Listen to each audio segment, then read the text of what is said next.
Welcome to this week's Sunday sit-down video, in which I'm going to be talking about sensory elements in tabletop games. This came up in one of my Facebook Live videos, I think a week or two ago. Someone asked me what are my favorite sensory elements of games, things that you smell, you touch, you hear, all these different senses that we have. How do they relate to board games? And I think this is a big part of the reason I play board games. I like the tactile nature of board games. That's just touching, but I like all these different senses combined. I'll get into some examples in a minute. But this is just a huge reason about why I play board games. I'm not going to talk too much about the look of games. There are some things here in my list that will tie into the look, but that's a whole other topic. Like my favorite art in games would be a different topic. And I also couldn't think of any games that have a taste, that use the sense of taste as an element. I can't think of an example of that. I hope maybe you can think of one and mention it in the comments. But I have a long list here. It's not a top 10. It's kind of like a rambling Sunday sit-down video about my favorite sensory elements in games. The first one on my list is the clink and heft of metal coins and pieces in games. Some examples being Dragoon. Dragoon has really nice big metal pieces that just they feel nice. They have this heft when you put it on the table. Another example is Harry Potter. In the Harry Potter Hogwarts battle game, I think they're Voldemort tokens. The Horcruxes. They're little metal tokens. They didn't have to do this. They could have used cardboard or plastic, but they chose metal, and it has this almost ominous feel to it because it's inked metal. I really like the feel of those tokens. They took the extra effort to do that.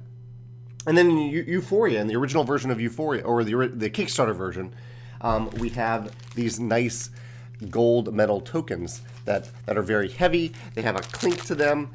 And since then, we've continued to make them. You can buy them at Top Shelf Gamer, along with these like hefty metal tokens for iron ingots. And we actually have copper now too. And it just feels good. Like there's something about the heft of metal that I really, really like that feel. Obviously, the metal coins in Charterstone and other games that have metal coins also feel really good too. This is kind of a weird one that I thought of. In Orleans, which I don't own, every player has a bag that they used for the bag building element of the game. You're putting wooden tokens in the bag and you're pulling them out. But the bags in Orleans are really, really nice. They're these velvety, stretchy bags where you can like stick your hand in them and it has this nice stretch to it. It's not stiff at all. And I love the feeling of reaching into one of those bags. I have a few games that involve bags, but I wanted to mention Orleans first because if I ever make a game that requires a bag that you reach into, especially on a regular basis, I need to find out how Orleans made these bags because they feel incredible to reach inside of. Smell. There aren't a ton of examples of smell on this list, but I love the smell of fresh Magic the Gathering cards and cards in general, but there's something about the smell of Magic cards that just smell good. I really, really like the smell. Sometimes people at my game group catch me just like sitting there smelling the cards when we play a game of Magic or any other game. And also, some people have said that the miniatures inside smell like vanilla cupcakes. That is not something we did on purpose, but they do kind of smell like vanilla cupcakes. And so I like that smell is there on the table if you happen to notice it. And actually, kind of fun fact here, when we were making the realistic resource tokens, which we still make and sell through Top Shelf Gamer, but when we were kind of making the treasure chest sets of these tokens, I polled our backers to see if they would ever be interested in us making a token that not only looks and feels like the real life equivalent, like metal, but also smells like it. Like if we could add a banana smell to a banana token. And the polls were kind of mixed. People were worried about like having allergy reactions to it, allergenic reactions, or just like disliking the smell or opening the box and just being overwhelmed by a cornucopia of smells. And so we didn't end up doing it. But I'm still kind of intrigued by that element of smell in a game. Let's see. I have the look of, I'm reading the list that I've started weeks ago, so I'm kind of stumbling through it here. The look of foil and reflective gloss. Oh yeah, so this is another game that I'll get to in a second, but see how Decrypto, you can see the shiny nature of the box. So parts of it are matte and parts of it are glossy. This is called spot UV printing. And I don't think we've done this with a game yet, but I'm starting to really appreciate how that makes this feel. And I actually think the best example of this, I didn't pull it down, but in Mechs versus Minions, on the board, wherever you have an oil slick, it's done in spot UV. And so it has the feel of an oil slick, and it just feels good on on your fingers to have that oil slick. And I like that it corresponds to the thematic element of Mechs versus Minions as well, because it kind of looks like oil that fell on the board. I said the look of foil. Oh yeah, a foil on boxes. I always like the look of that as well. There's something sensory, there's a game. I know the Scythe special boxes have it, but there is a game that I'm blanking on right now. Monarchy maybe. That has gold foil on the box. I'm forgetting the name of it, but it just looks really nice on the box. It's just a standard box and has gold foil, and it kind of it does something to my senses. And I'll get to many of these things in this list. They trigger something happy in my brain, and when I see that foil, I think, "Oh, that looks nice. I want to touch that. I want to look at it. I want to see what's inside." That's the effect of gold or silver foil on me. Okay, in Sheriff of Nottingham, the click of the bags, I love the sound of that click and the feel of it. There's like a kind of a vibration when you finally click together those bags. I don't have an example of it here. I don't have my copy right now, but just the feeling of clicking open a bag, closing it, and that feel when you close or open it, it feels really good. I really like that sensory element of opening and closing bags in Sheriff of Nottingham. This is kind of an out there one, but my favorite die to roll is a D12. I love that it just kind of, like, if you just drop it out of your hand, it naturally rolls. You can just like let it slide out of your hand and it'll roll naturally. I think the D12 is my favorite dice to roll. I love the feel of rolling the D12. And so we were actually playing the Reckoners the other day, which you can see on my shelf behind me. It has a D12 that dictates how Steelheart moves in the game. And I kind of took charge of rolling that die because I just love rolling that big D12 as much as possible. Dead of Winter also has one. My favorite component in Dead of Winter. I love rolling that D12. This is a campaign that we just finished, Rise of Queensdale. This isn't a spoiler. This is a component that's out of the box from the very beginning. Rise of Queensdale has a plunger. I've talked about this in my favorite components in the past, but let's see if it'll stick. Yeah, it did stick to this, my new Keyforge deck. It sticks to things really well, and there's something that feels really good about that suction, about especially when you release it. There's that pop of the rubber or the silicone, whatever they used here, and it feels really, really good. So I really like the tactile element of the suction cup in the Rise of Queensdale. If you forget any of these game names, I'm going to post them in the description below so you can read them there. Coimbra. I don't own Coimbra, but the dice in Coimbra fit into these little... They're miniatures, essentially. They're made out of plastic, but the dice fit into them just perfectly, and they're held there, and they kind of show you whose dice are whose as you put them out on the board, because that really matters in this game. And I really like the feel of putting the dice into these holders. I like, and this is something I'll get to more in a second with some other examples, things that fit perfectly into other things just feels really good, and the tactile sensation of that. Another kind of example of that is in Castles of Mad King Ludwig. Whenever you get a room that fits between other rooms and all of the entrances and exits to those rooms just happen to line up, that feels really good. Like I think they designed the measurements in Ludwig really, really well for that to happen, especially in a game where the pieces are very different sizes and shapes. To have sometimes those rooms fit together just perfectly feels really good. In Azul, there's another example of pulling tokens out of the bag. Actually, Azul and Seikatsu, which I have here. I'll show you the bag in this one if I can pull it out. In Azul, one of my favorite kind of soft incentives in Azul is being the first player, just so you can be the one to reach into that giant bag and pull out those nice tokens. And in Seikatsu, it happens all the time. Seikatsu has this big bag. You have these nice tokens, these I think acrylic tokens, and it feels really good to reach into that bag and pull it out of it. And this happens. It's kind of a little different feel, because in Seikatsu, you always do it on your turn. In Azul, you only do it if you are the first player. So I think I like it a little bit more in Azul because there's a choice involved in that. But it does feel good in Seikatsu, and you get to do it on a more regular basis in Seikatsu. Let's see. Okay, another example of things fitting into other things will be the Scythe dual-layered player mats. You can kind of see. Let's see if I can get the glint there. Yeah. So we designed things so these slots so they don't actually fit perfectly. The slots are supposed to be a little bit too big, and the tokens a little bit too small, just so that because they're wooden tokens that can vary from production run. The die cuts on these boards can vary a little bit, but it is very satisfying for me to put tokens into this board and to know that they're not going to slide around if I jostle the table a little bit. Yeah, that feels really good to me. There are other games that are starting to use more dual layered boards too. And Scythe wasn't the first, but I think it was the first like game that a lot of people heard about that had this style of mat. Let's see. Oh, the poker style chips in Splendor and Fog of Love. Did I get out Fog of Love?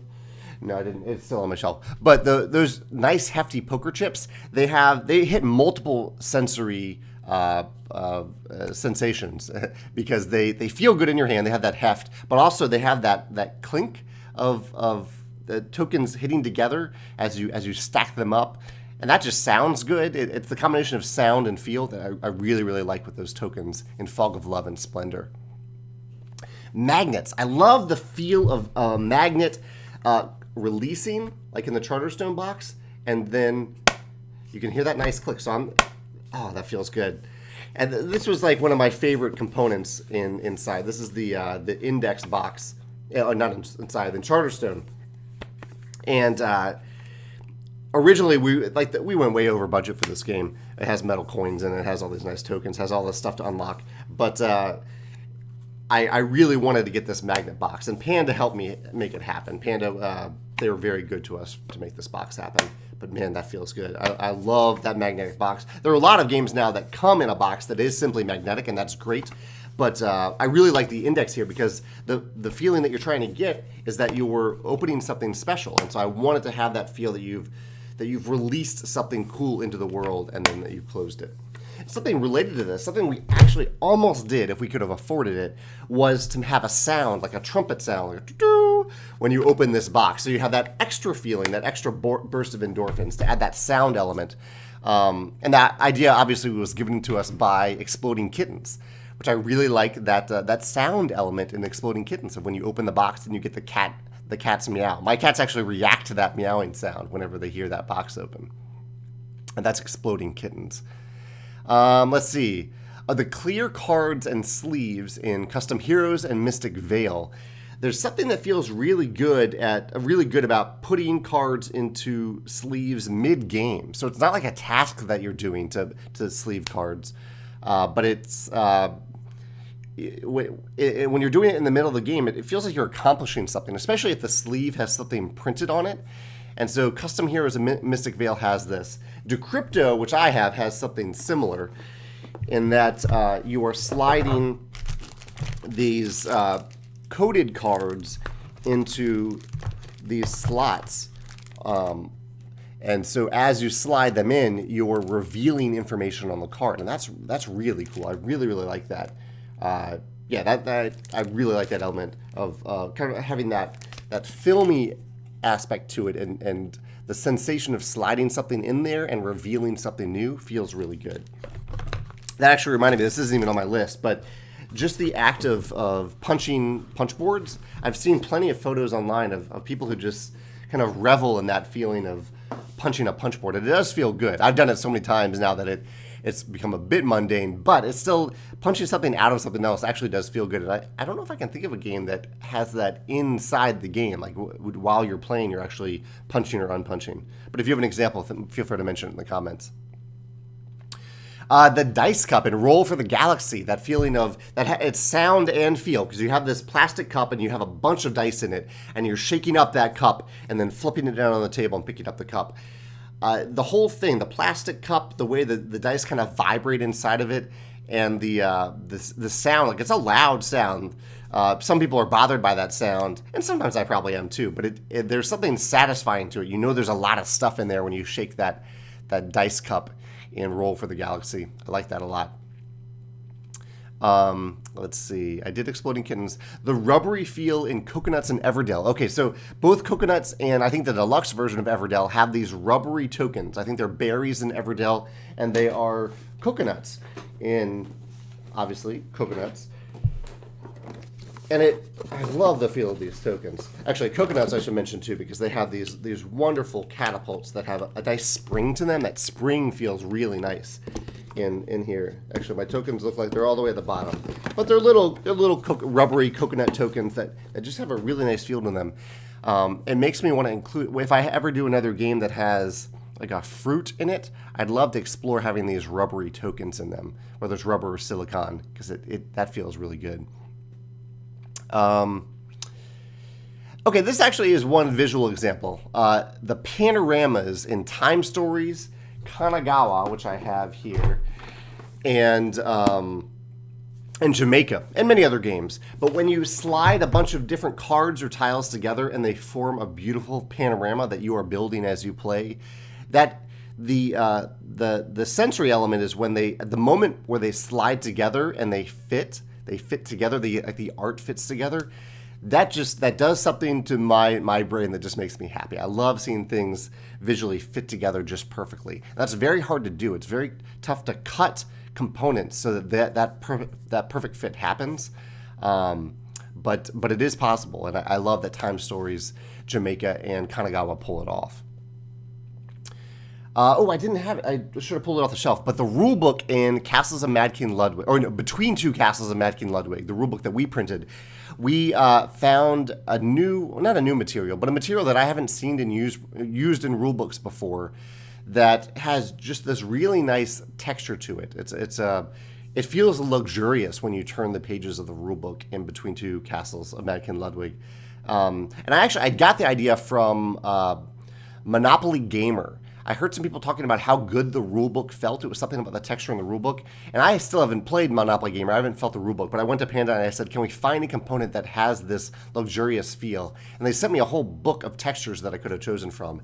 And this one just feels good. So if you get the chance to feel the rulebook in Between Two Castles of Mad King Ludwig, I'd highly recommend it. To me, it feels really, really nice. Lords of Hellas has miniatures that fit together.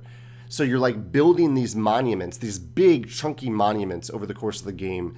And I love the sensory element of starting with just a base of a monument and then fitting something much bigger into it to make it even bigger, and then doing it again. I think there might actually be 4 of them. They usually have like a weapon or an arm. But that building element and the actual act of putting them together feels really, really good to me in Lords of Hellas. One thing I thought I should mention on this list are sensory depriving elements. Nictomania, I'm forgetting the name. There's a recent game where you wear like a blackout glasses that has that.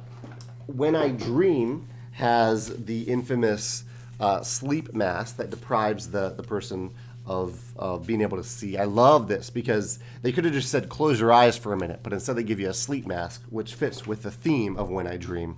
I thought that was really, really clever. And I had one other example. Oh yeah, the shield, the big shield in Captain Sonar. I don't know, I really like the way that shield works, because it's not only depriving you of being able to see what the opponent is doing, but it's a physical barrier between you and the other team. It makes you feel like you really are on separate submarines, but in the same room for the purpose of the game. I really like that big shield. I've been trying to find other games to have shields like that. And actually, I mentioned the idea of punching things out of a board. And so for a while, I was brainstorming a game about like breaking into a castle or something like that, and you'd have like the shield itself would have punchboard elements in it. So as you like break through the castle, you'd punch out a piece, allowing you to see more information of the component, because you could actually just look through that hole in the divider that you've popped out. I haven't ever done anything with that, but I love the idea of popping out pieces so that you add so that you get rid of part of that sensory deprivation element of the shield. Okay, cardboard components that fit well into other cardboard components. There are a ton of examples like these. A few examples are Patchwork, which I have here. I love the feeling of just precisely fitting a Tetris-style token into another token. New York Slice has this. In New York Slice, you are kind of building these pizzas every time it's when it's your turn to cut. You first put all these pieces together into a perfect pizza, like a perfectly round pizza. That feels really, really good. And there's some other examples. Oh, like player mats that fit well into other player mats, or player mats that have jagged edges so that you know, hey, this certain type of component fits into this slot. With Russian Railroads has that. At the bottom of the track in Russian Railroads, you have these pointed tokens that fit up there. Oh, and on the left side too, the train tokens, I think the train tokens, the cardboard tokens, they fit into the mat as well.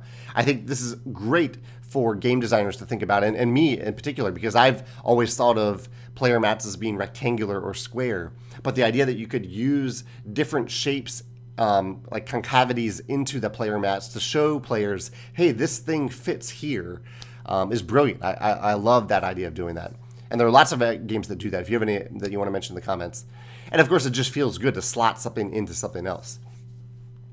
There's also the idea of slotting a component, perfectly onto a printed component, with the example being of Shadows over Camelot. I like when you put the swords on the board, that they fit perfectly onto the board, and they splay, like they have. There's this nice visual element of seeing more and more swords accumulate on that track. Really feels good.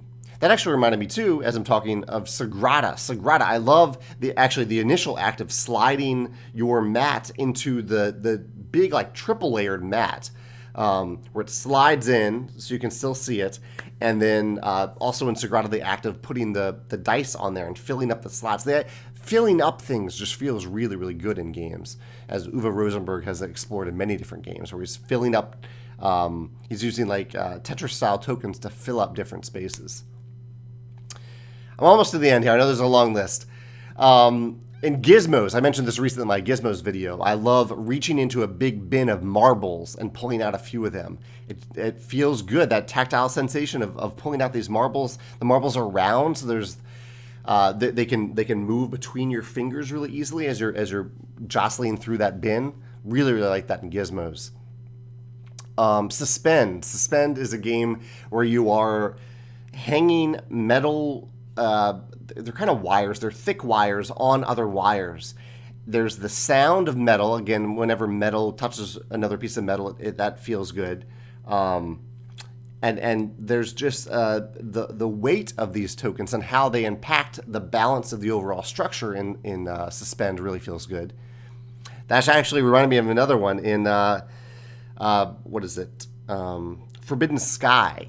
That if you win the game, you're actually connecting a real circuit during the game, and if you win the game, the rocket ship lights up and makes a sound. I think it makes a sound. I know it lights up, but I think it also makes a sound, and that's a very satisfying way to say to players, "Hey, you won."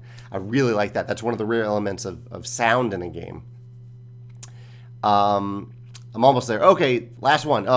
Turning dials to either track information or reveal information, like in an escape room game like Exit.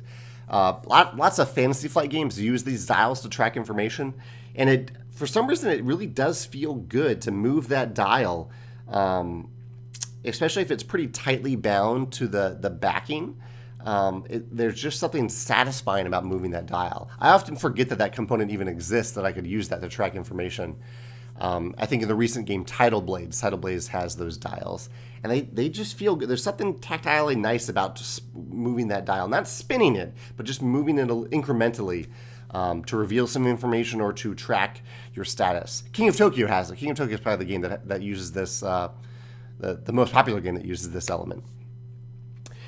I think I could go on. As you can tell, there's a long list of things sensory elements that just feel really, really good to me when I play games. I'd love to hear your thoughts in the comments. What are your favorite sensory elements of games? Whether it's smell, or what you see, or what you touch, what you hear, or if you can think of an example of taste, I'd love to hear about that as well. Or some of that, like, not sixth sense elements, but just things that feel good when different things fit together well, or slide in together well, or anything like that. I'd love to hear your thoughts in the comments.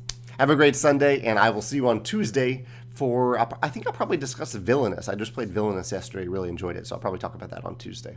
I'll see you then. Bye.